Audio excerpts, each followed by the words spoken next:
At one point, we all feared the monster under the bed or the boogeyman in our closet. But what's really scary are the disturbing creatures people sometimes claim to see. On dark nights when you're alone or away from home, keep your eyes open and pray you don't run into any of these mysterious beasts.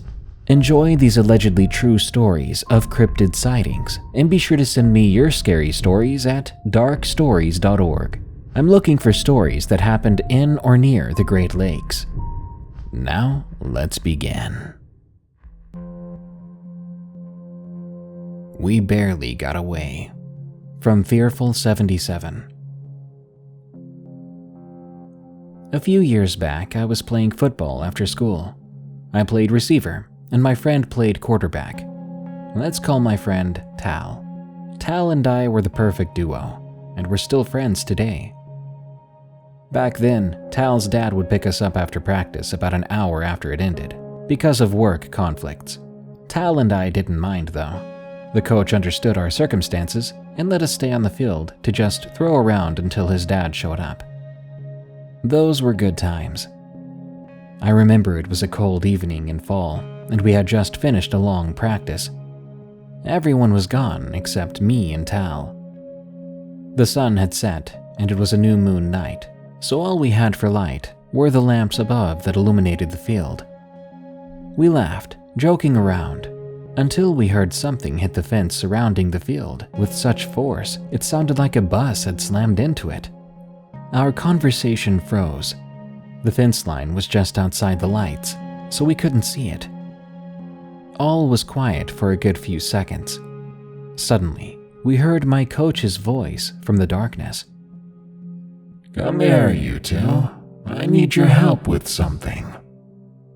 It sounded strange. It sounded off. "Go see what the coach wants," said Tal, nervously breaking the silence. Reluctantly, I approached the fence, and I turned on my phone light. "Coach?" I asked. "Where are you?" "Come here. I need help," I heard Coach reply, still sounding wrong. "Are you all right?" "Just come here." The voice sounded more demanding this time. Red flags were going off in my head. My coach didn't speak like this to us. I lifted up my phone light. Then I saw two yellow, inhuman eyes reflecting back. I screamed and ran back to Tal. "Dude, we need to go," I told him. Tal didn't ask any questions. We knew each other well enough that he knew when I was truly scared. I wasn't one to fake things like this. We left through the normal gate, and together we booked it. The whole time I swear I heard the patter and heavy breathing of something pursuing us. We tried all the doors to the school, but sure enough they were locked. So we ran and ran. Thank God for our stamina resulting from playing football. Suddenly, we heard honking in the distance. It was Tal's dad coming to pick us up, but he was back at the field. We knew we had to go back. We turned around and ran as fast as we could, but we continued to hear something pursuing us, seemingly faster now. At the time, I had a sports bag on my back. I knew I needed something to deter it, so I grabbed a hold of the expensive stuff inside and threw my bag behind me. A split second later, I heard it hit something, which proceeded to let out a grunt. Tal and I ran into the car and swung the doors open.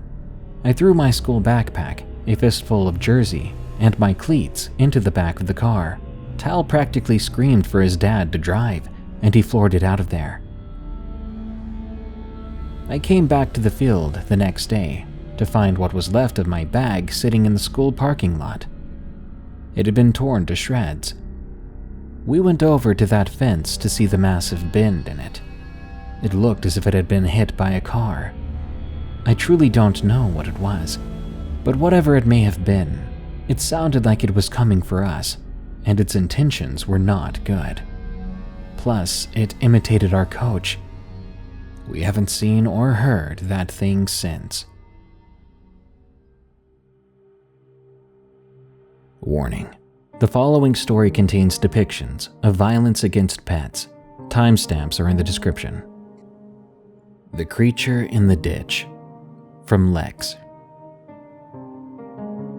Way back when I was 6 years old, my parents weren't making a lot of money, and we had just got evicted from our apartment, so we needed a place to stay, and fast.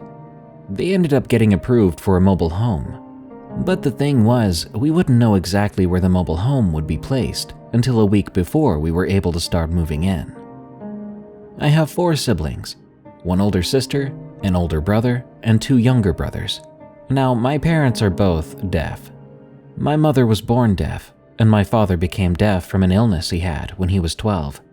Even my parents were a little sketched out about where we might end up living, but at the time, we had no choice. We had nowhere to go, so we had to take the offer. We're from Tucson, Arizona, and we're used to living close to downtown.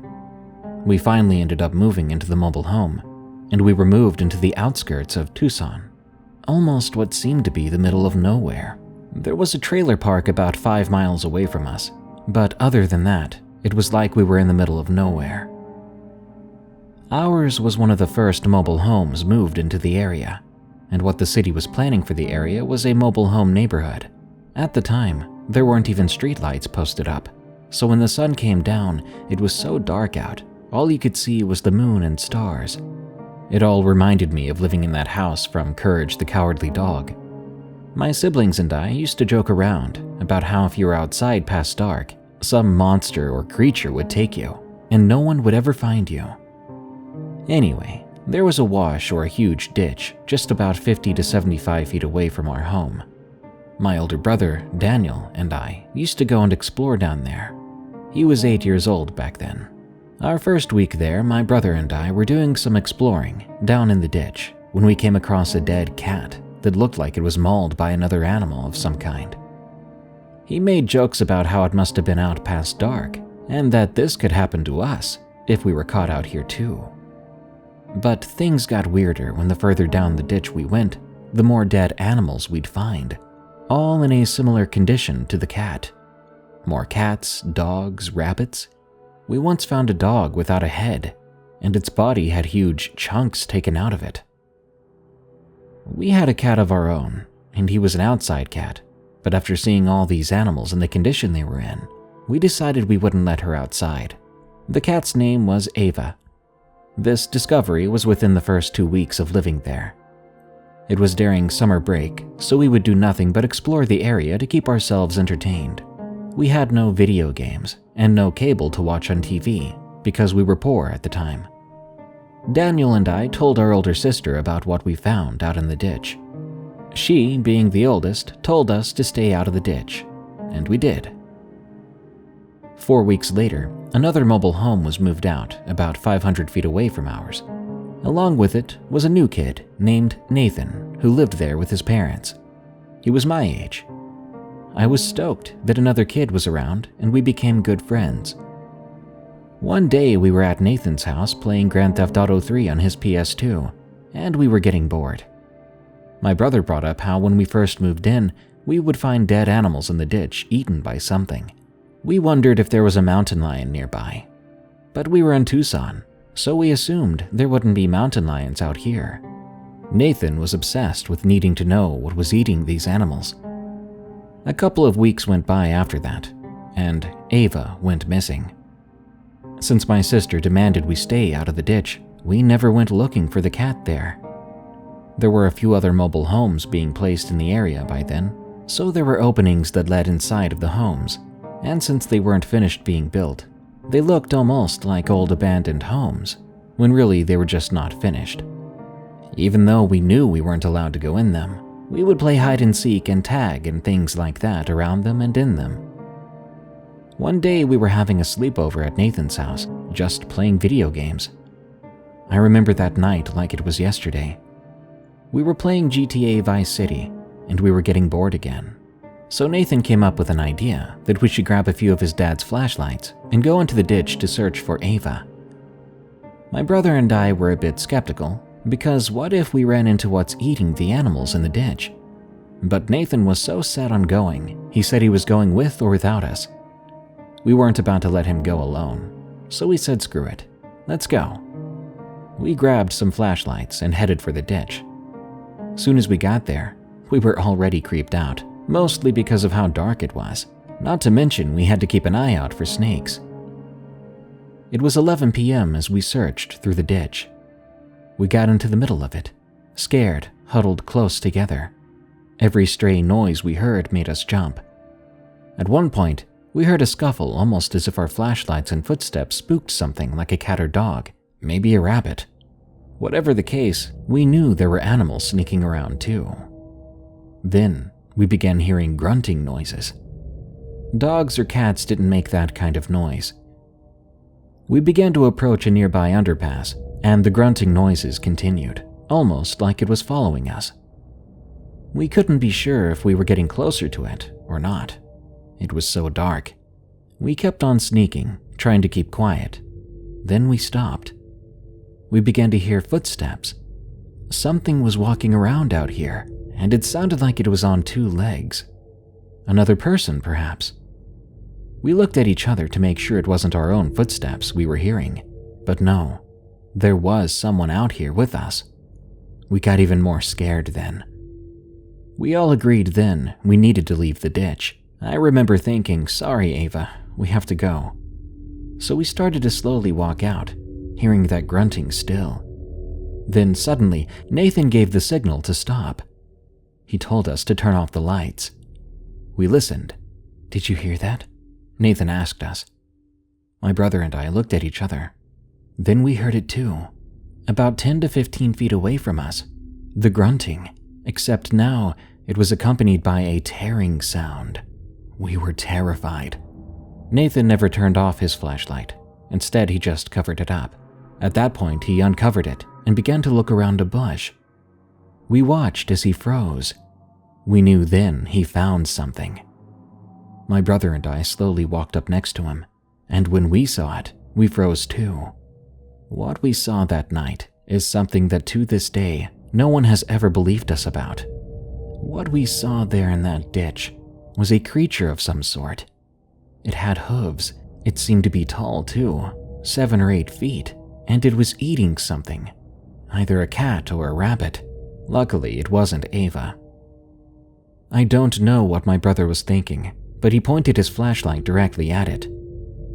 The creature then turned at us. It squinted at the light, like someone who had just woke up and found a flashlight in their face.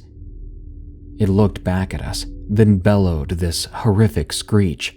This sighting didn't last long, but it was enough to give me nightmares for years. The creature had black eyes, no white at all, just fully black. It had a huge mouth with sharp teeth, pale white skin, and instead of being covered in hair, it instead looked as if it had lost much of it, and all that remained were patches of dirty tufts. We turned and ran, and luckily, the thing did not want to follow us. Even so, we ran fast, and when we made it out of the ditch, we turned to look at each other, and we kept asking, "Did you see that? Did you see that?" We ran back to Nathan's house, and his parents were so mad. They walked me and my brother home, saying there would be no more sleepovers for a while.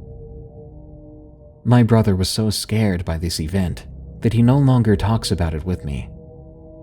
Sadly, we never saw Ava again. We can't be sure if that thing got her, because we never went back into the ditch. If anyone has any idea what it might have been, or if you've had any similar encounters, I would love to hear it. Because way back when, in the outskirts of Tucson, Arizona, we found something that was eating people's pets. Possible Skinwalker in My Yard, from Torres Sarah 22. This happened not too long ago. At the time, I thought I was losing my mind because I had smoked and drank a glass of wine with dinner. I'm not a lightweight by any means. Hallucinations and shadows playing in the dark have never been symptoms I've experienced, even in an altered state of mind. If what I saw is correct, then I'm extremely concerned. In January 2021, I rented a new place. It was a house with a small backyard, which got pitifully marshy when it rained. It's connected to a small glen, but the glen is located in a pretty suburban area of northeast Georgia in the Beaufort area. Ever since moving into this space, even though I absolutely love the location, I've had quite a few odd feelings with the house and the property itself, and this feeling now seems to have led to an odd, possibly illusioned encounter. When it happened, my bones and eyes took many a minute to evaluate what was in front of me. So I was smoking, one of the reasons I'm hoping this was an illusion. I had my pit bull EE with me on my deck. The deck had no stairs, but it was more than 7 feet off the ground. As I took a puff, I looked into the darkness and to my left. There I saw the faint reflection of glowing yellow lights in oval shapes. This drew my attention. I turned my head towards what was in my peripherals. For some reason, I could see a very vague shape about 5 feet off the ground with a white slash of fur against the chest of coated black fur. I gotta say, I wish I hadn't looked long enough into the dark to let my eyes adjust, because this is what made me verbally say out loud, "Nope, screw this." Even so, I looked long enough to register ears, the silhouette of horns, which looked more deer-like to me, but not fully grown. I also registered a long face with a poor excuse for lips that didn't even cover the entirety of the teeth. The teeth themselves were jagged, sharp, and seemingly yellow against the light of my deck security lights. Its teeth were bared. I kept looking at it like it was going to change, and I was obviously going to be a dummy for allowing the light to play tricks on my mind. All of this was in my head, I said to myself, but the harder I looked for those few minutes, the more I realized it was maliciously smiling at me. That's when I noped out and went back inside. Unfortunately, my partner was about to go to work for the evening, an overnight shift, leaving me alone with my paranoia for the rest of the night. Luckily, I survived, and I was able to share this story with you. Warning: the following story contains depictions of violence against pets. Also, please note, this story was originally posted under the True Mysterious Creatures category. To me, it is a great story, but it will sound unbelievable to many. I implore you to enjoy the story and choose what to believe for yourself. The Body Snatcher. From Kiko. When I was 8, I lived on a farm. It was large, bordered on 2 sides by an expanse of silver forest. A beautiful sight under the pale white moon glow, but nonetheless tainted by a pervasive eeriness. One side of it ran along an ancient beaten country road. Traffic was scarce on that road, and the nearest town was 30 minutes from the farmhouse. Every month, my father and mother left down that road in a broken-down pickup and made for that town with what little money the crops brought in. On the last side of the farm was a break in the trees, a large circular crop of grass bordering an oblong lake with a small islet in the middle of it. The waters of the lake were murky, a dark green, but the lake moved hypnotically under the silver moonlight at night. It wasn't just my mother, father, and I on the farm. I had my brother, 2 years my senior, a dog named Jimmy, and a cat named Delilah. My brother George and I were always close, always sharing things, tied at the hip, at least as my mother used to say. We went everywhere, and we weren't apart for longer than a minute, right up until the moment I lost him. One Sunday in March, my mother and father decided to ride out to town in the rickety old truck. They left in the morning, headlights shining out into the deep fog that had settled over the farm.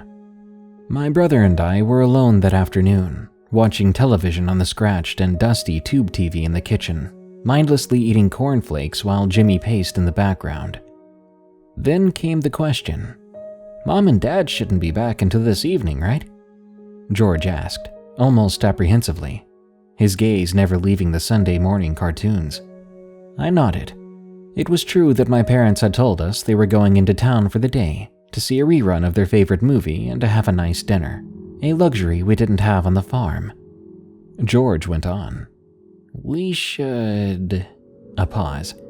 "We should go swimming." "Why would we do that?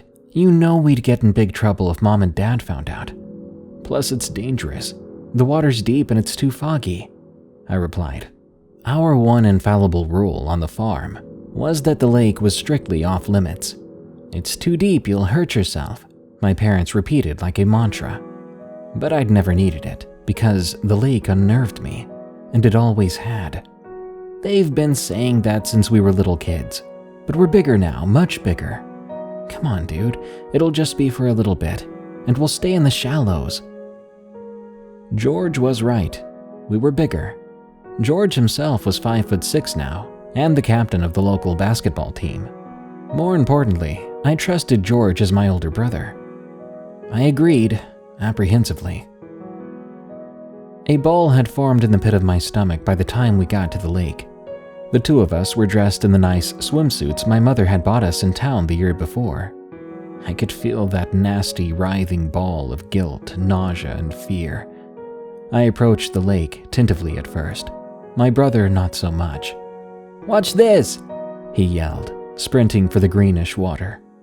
He leapt in, tucking in his body and landing in the water with a resounding floosh. A spike and ripple of foam and green appeared where he had broken the surface. I took a look behind my shoulder at Jimmy, pacing the shore with his nose in the air, taking in the sense of wildlife. Then I waded into the lake myself, but only as deep as my chest. The water was cold and murky, and only the thin green film of the surface was visible. Wading deeper felt like moving through molasses, and each step I took brought me into contact with some slimy piece of the lake bottom. My brother, having the time of his life, swam over to me with a mischievous smile on his face. "You'd better watch this. I'm gonna swim over to the island," George boasted. "I don't think that's a good idea, George," I said to him. "We shouldn't be out here in the first place." "What, are you chicken?" George kicked off the bottom and swam toward the islet, passing well into the deep end. I looked towards the island, squinting through the fog. I thought for only a moment that I could see a pale, slimy shape slipping into the water. "George?" I called out. "George, I think you should turn back now. I'm getting nervous." George stopped at the edge of what I could see and turned. His body was little more than an outline to me, but I could see him turning on the spot, trying to peer through the murky green water. Then all heck broke loose. George was pulled under. Jimmy started barking. I couldn't move. Maybe it was shock or fear, I don't know, but I could only watch as Jimmy leapt in, paddling furiously for the spot George had been just a moment before. Then the retriever dove under, struggling with something, before George finally surfaced and sprinted towards me through the water. Something grabbed my foot. It was like a hand or something. George panted, stopping next to me. "We need to go now." "But where's Jimmy? We can't leave without Jimmy," I shouted, crying now. We turned and looked around at the fog line. I could tell George was preparing to swim out to find the dog when he suddenly surfaced and began paddling towards us. Relieved, we clambered onto shore and ran to the house, Jimmy at our heels, tail wagging the whole way furiously. We never told our parents about what happened that day at the lake. I didn't think any more of it until weeks later. The time following our lake encounter was stale in comparison. School and our duties at the farm marched ever onward, and I grew comfortable with life. My experience at the lake allowed me to tackle things I had never been able to before. I made friends with a local girl my age, with whom I played in the forest every so often, and I acted in a play at my school. June was different though. You see, Jimmy got sick in June. Granted, he was an old dog, and sickness in elderly animals is expected on the farm. We had never taken him to a vet after all, but it still broke my heart. I watched as his body deteriorated, and as he grew more sedentary, until he barely moved from his bed during the day. One night I awoke, for no apparent reason, to a cold chill. I looked over to my brother's bed. We shared a room. our beds placed neatly on opposite sides of the space, each facing the window. I then looked over to the open door, the hallway light shining a dull yellow onto the floor.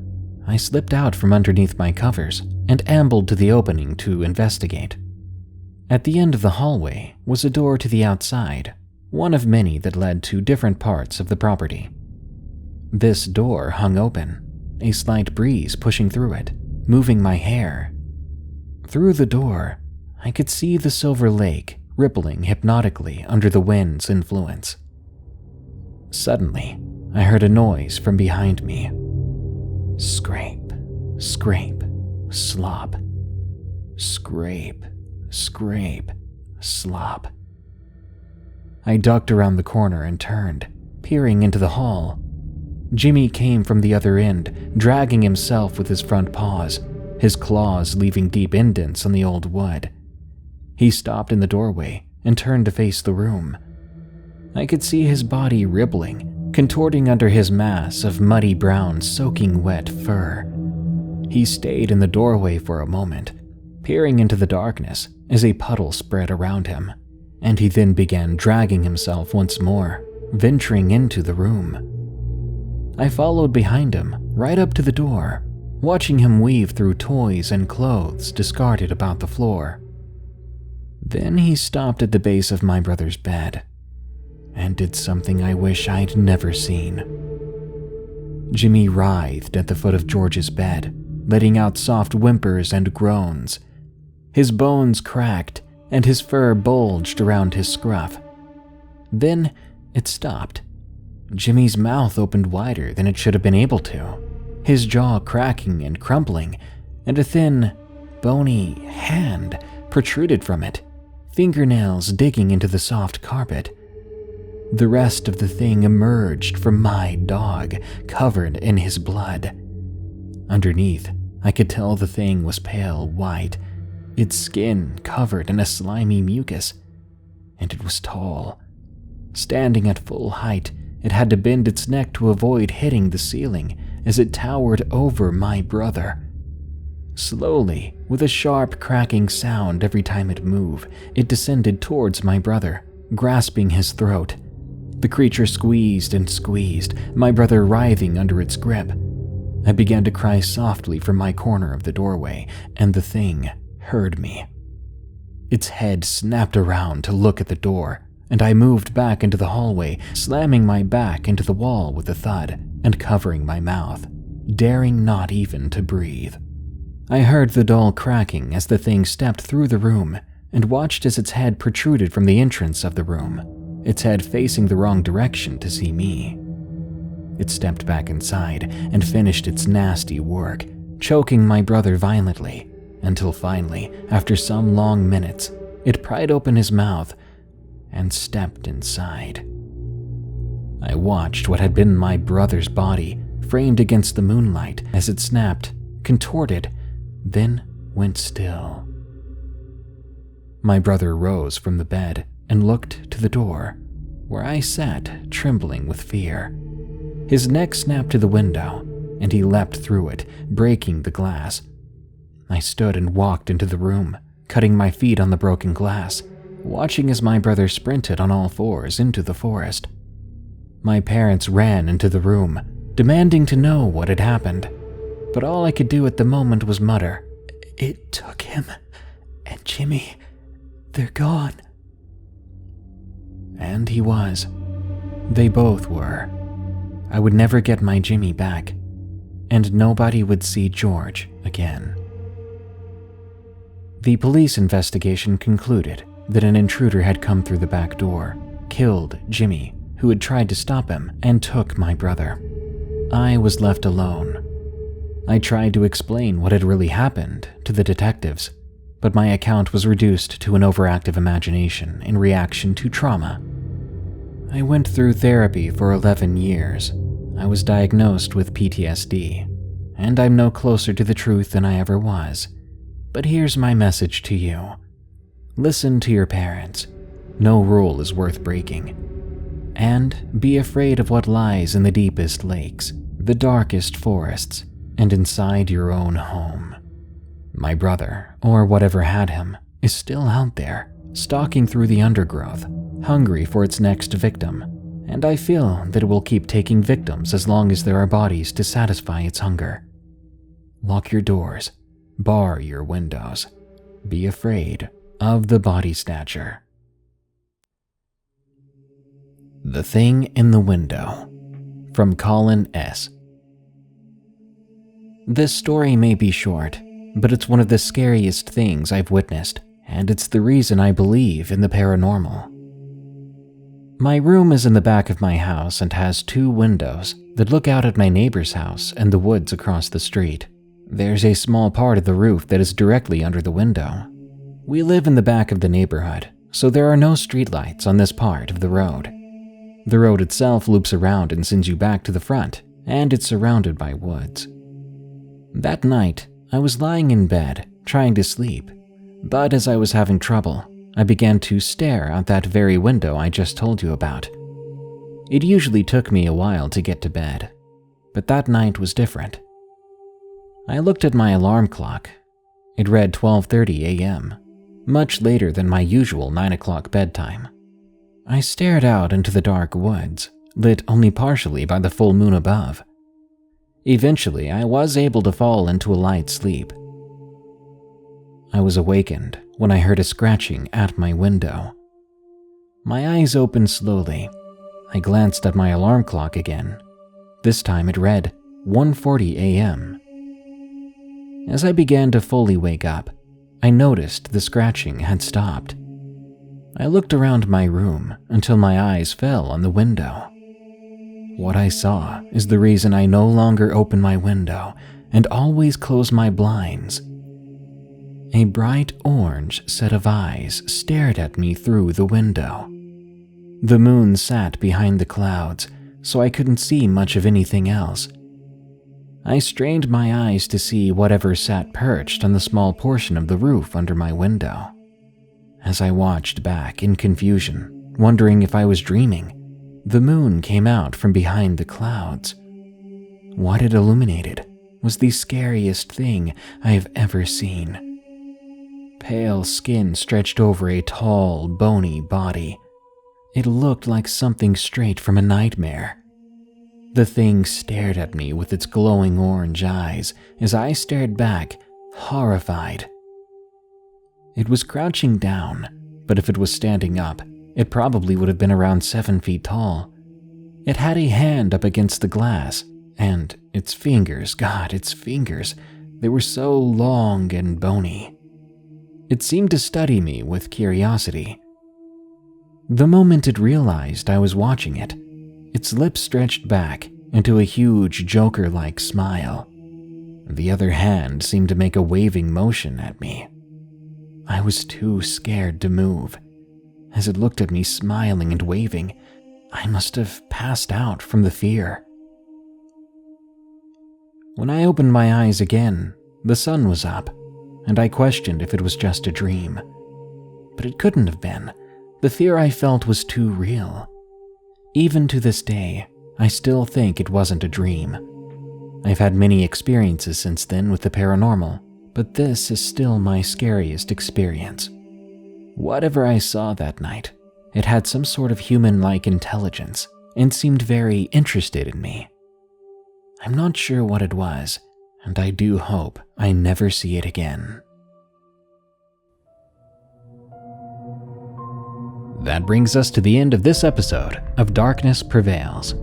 More terrifying stories are on the way soon, so subscribe and smash that like button.